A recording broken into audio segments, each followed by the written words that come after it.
नमस्कार दोस्तों। एक बार फिर से स्वागत है आप सभी का मेरे चैनल गुरुजनों का ज्ञान में। श्री विशुद्धानंद जी का सूर्य विज्ञान। कविराज ने बाबा जी के सूर्य विज्ञान के चमत्कारों की चर्चा एक कॉलेज के प्रोफेसर अभय सान्याल जी से की। उन्होंने कहा, यह धारणा विवेक शून्य है। बाबा जी विज्ञान से अभिन्न हैं। श्रद्धालुओं को ऐसे सूर्य विज्ञान के चमत्कार दिखाकर मुग्ध कर सकते हैं। हम उनके सूर्य विज्ञान के बुलावे में नहीं आ सकते। सूर्य रश्मि से किसी भी स्थिति में ठोस वस्तु की उत्पत्ति नहीं हो सकती।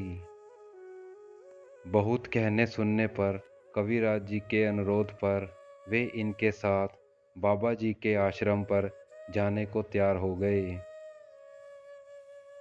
परिचय के बाद उन्होंने बाबा जी से कहा, आप अपने पसंद की ही नहीं, हमारे द्वारा निर्दिष्ट की गई वस्तु सूर्य रश्मि से उत्पन्न करके दिखाएं।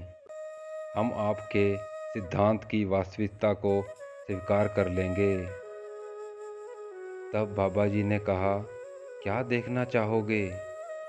प्रोफेसर सन्याल बोले, रेड ग्रेनाइट स्टोन।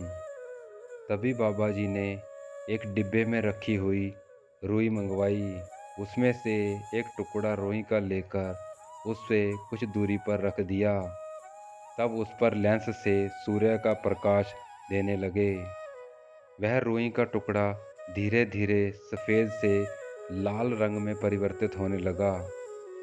2 ही मिनट में जमकर पत्थर की भांति कड़ा हो गया और लाल ग्रेनाइट स्टोन बन गया। प्रोफेसर सन्याल ने तो भी शंका की, बाबा जी, आप विज्ञान तो जानते नहीं, आपने योग बल से इसको उत्पन्न कर दिया होगा। चमत्कार दिखाने के थोड़े समय बाद ही यह अदृश्य हो जाएगा। बाबा जी ने उनकी इस धारणा का खंडन करते हुए कहा, नहीं, यह सूर्य रश्मि के प्रभाव से बना है। ले जाकर अपने पास रखो, जीवन भर देखते रहना, इसमें थोड़ा सा भी परिवर्तन नहीं आएगा। इसके बाद बाबा जी ने प्रोफेसर के सामने एक फूल उठाया। उसकी प्रत्येक पंखुड़ी से एक एक फूल उत्पन्न कर दिया। फिर बाबा जी ने प्रोफेसर सान्याल को संबोधित करते हुए कहा, आप भौतिक विज्ञान के बाहरी ढांचे को लेकर बहुमूल्य उपकरणों द्वारा कुछ तथ्यों को खोजकर अपनी सफलता पर गर्वित होते हैं, किंतु यह प्राकृतिक विज्ञान है। इसकी तथ्यान्वेषण प्रक्रिया बाह्य उत्पादनों की उपेक्षा नहीं रखती। अधिकारियों के समक्ष नीति सब खोल देती है। पात्रता सिद्ध की जाए। कुछ दिनों बाद प्रयाग में कुंभ का महान पर्व लगा। बाबा जी के साथ कविराज जी मेला देखने गए। जॉर्ज टाउन में ठहरे। प्रोफेसर अंधा सरकार पास ही रहते थे। उनसे सूर्य विज्ञान के विषय में बातें होती रही। सरकार का विश्वास बाबा जी की स्थापनाओं पर नहीं जम रहा था। बाबा जी ने सामने लगे हुए एक खजूर के पेड़ से एक पत्ता तोड़ा और प्रोफेसर सरकार से पूछा, यह क्या है? प्रोफेसर सरकार ने कहा, खजूर का एक पत्ता। बाबा जी ने देखते देखते उसे लेंस द्वारा पत्थर का बना दिया। सरकार यह चमत्कार देखकर चकित हो गए।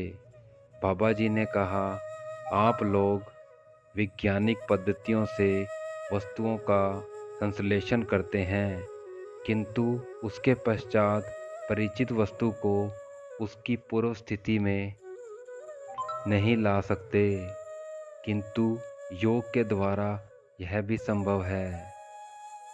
योगी संश्लेषण तथा विश्लेषण दोनों क्रियाएं सिद्ध होते हैं। आज के विज्ञान और प्राचीन विज्ञान में यही अंतर है। ये लोग कुंभ मेले में 1 महीने तक ठहरे। बाबा जी के साथ कविराज जी भी नित्य त्रिवेणी स्नान के लिए जाते। माघी पूर्णिमा के बाद सभी वापस काशी लौट आए। धन्यवाद। सिद्धों का आशीर्वाद आप पर सदैव बना रहे।